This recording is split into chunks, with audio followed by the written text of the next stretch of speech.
Good noon. Dito po ako sa rooftop kasi pipitisin ko yung mga flower ng blue turnip ko kasi sayang.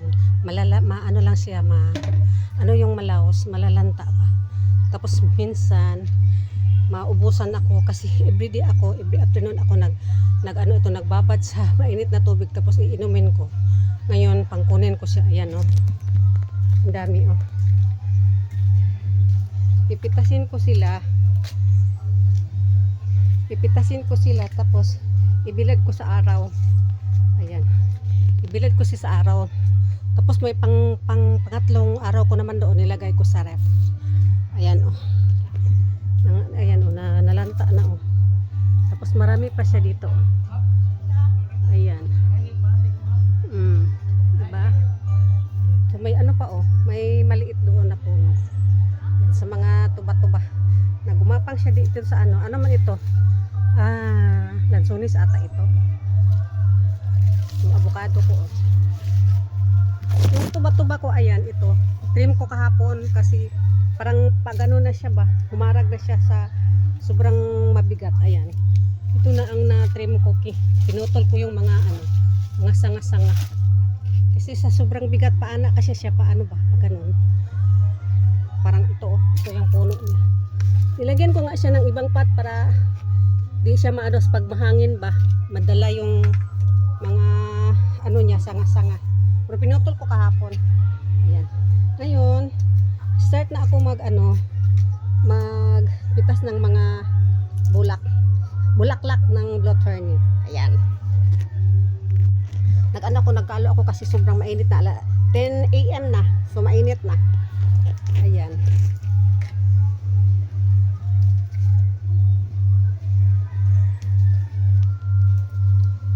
Isali ko lang yung mga nalalanta na. Mamayang hapon pa sana ako magpitas pero baka lalo lang sang malanta kasi pag hapon daw sila sa pa tulog ba. Kaya kunin ko lang ngayon. Hindi naman mas init pero hindi pa sobra. Yung mga 12 PM ayun, sobrang mainit na. Yan ko sila ko sila sa araw, ibilad. Para pag pag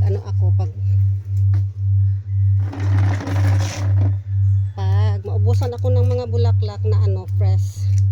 May naman ako gawing tea ba tea. Tsaa. Ayan. Gwantahin ko lang yung sobrang mainit. Nag-sunblock naman ako. At saka nag-sweatshirt ako para hindi pa naman ako nag-sunblock sa body ko kasi hindi pa ako naligo. Kasi basta umaga marami akong gawaing bahay. Pag makaligo ako mga tanghali na 11 bago ako magtanghali. Ayan. Katapos nito na ako maligo.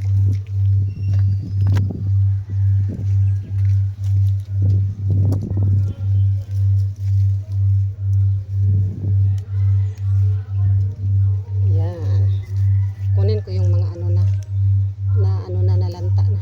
May pa doon oh, pero wala siyang bulak kasi parang di masyado na ba. Ay namatay talaga.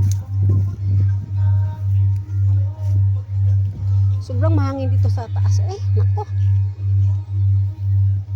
Namatay yung pero naman siya may sanga-sanga naman siya na tumubo, na nabubuhay. Si kapatid ko kasi ang nandito dito pag aga siya umalis pagdilig naman siya araw-araw pero parang naanuhan siguro yan parang ba nalipatan ba yan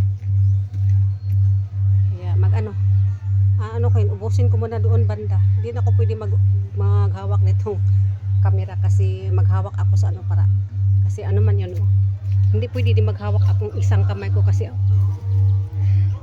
nasa baka mahulog. So wait lang kayo ha. Yun na nakuha ko, hindi ko na lang inubos yung mga nalalanta na, hindi ko na lang inubos. Kinuha lahat kasi mainit naman sobrang mainit. Baka masunog yung face natin na inalagaan natin ng matagal na panahon. Yun lang. Update ko lang kayo maya. Ibilad ko muna ito dito pero iwan ko ang lakas ng hangin baka malipad. Try ko lang. Ayan. So dito lang muna. Thank you for watching. Love you all. Happy Friday. Good weekend.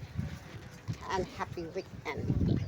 Thank you so much. Love you all. Bye-bye.